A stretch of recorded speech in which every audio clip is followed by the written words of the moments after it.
Yeah. Your boy T47 all day for real, revisiting as much rugby league information as possible, continuing with the Australian Rugby League wooden spoons.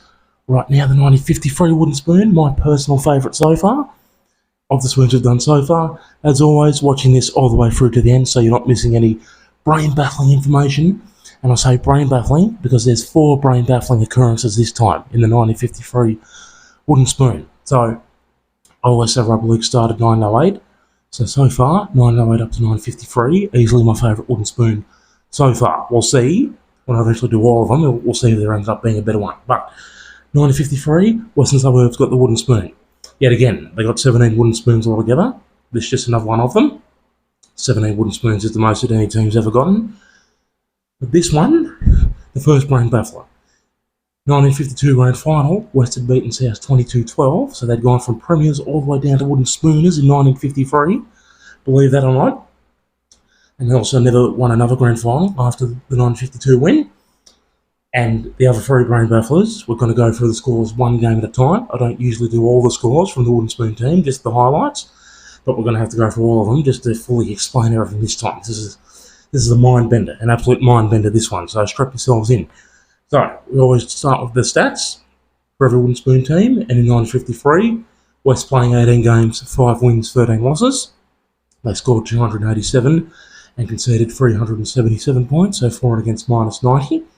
The top try scorer, a player called Keith Holman with 9 tries, and the top point scorer, a player called George Bain, and he got no tries, 39 goals, which is 78 points altogether for West in 1953. So that's what you probably would expect to happen, but wow. We always have the moment in the sun and most embarrassing moment. And for West, the moment in the sun actually happening in the first 2 games. They actually started the season the way they finished the 1952 season. Round 1, 1953, West had a good win over South 44-28. And round 2, a good win over Canterbury 31-18. Then they got wobbly. They hadn't completely lost the plot yet. They do, but not just yet.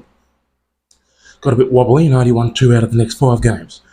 1953 round 3, a 22-10 loss to Newtown. Round 4, 25-16 loss to Norths. Round 5, recovered a little bit, beat East 19-17.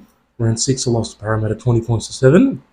Round 7, a win over Manly 27-15.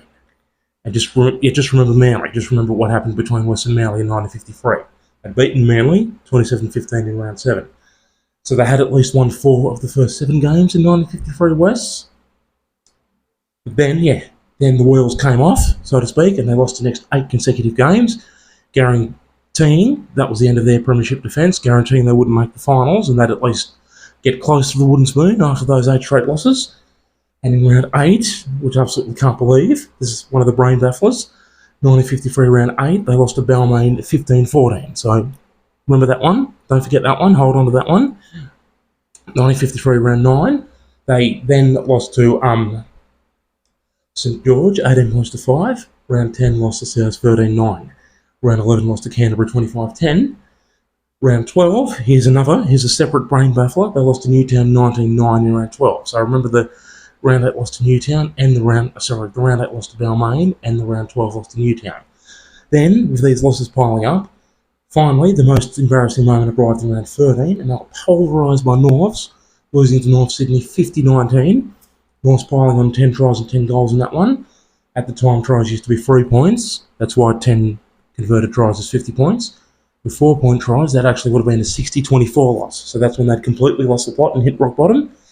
Around 14, the rot continued, and West lost to East 23-10. And in round 15, they lost to Parramatta 22 points to 6. That's the 8 straight losses. Round 16, they finally had a win and beat fellow strugglers Manly 28-13. 1953 round 16.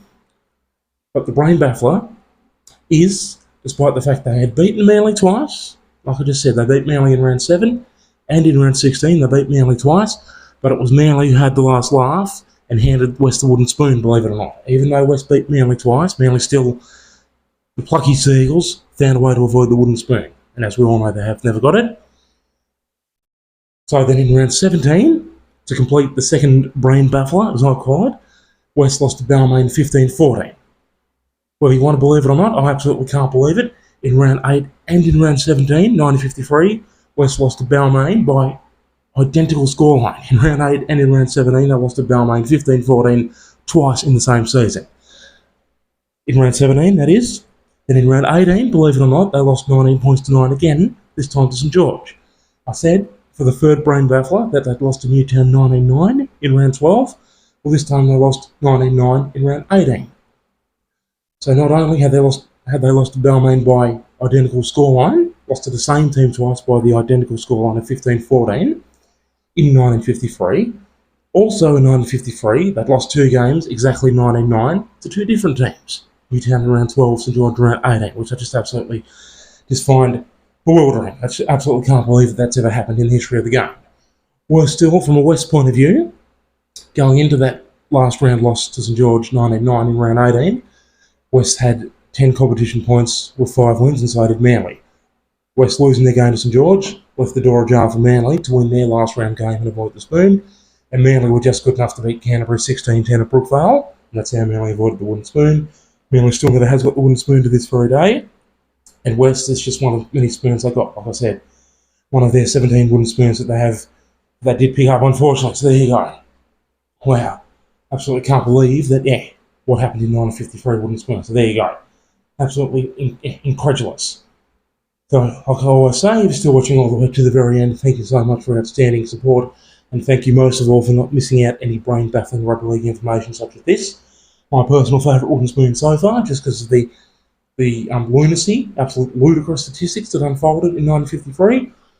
Next up, 1954 wooden spoon is Parramatta. That one's crazy too, nowhere near as crazy. That's sort of mildly crazy wooden spoon, Parramatta in 1954. Thank you so much for watching D47.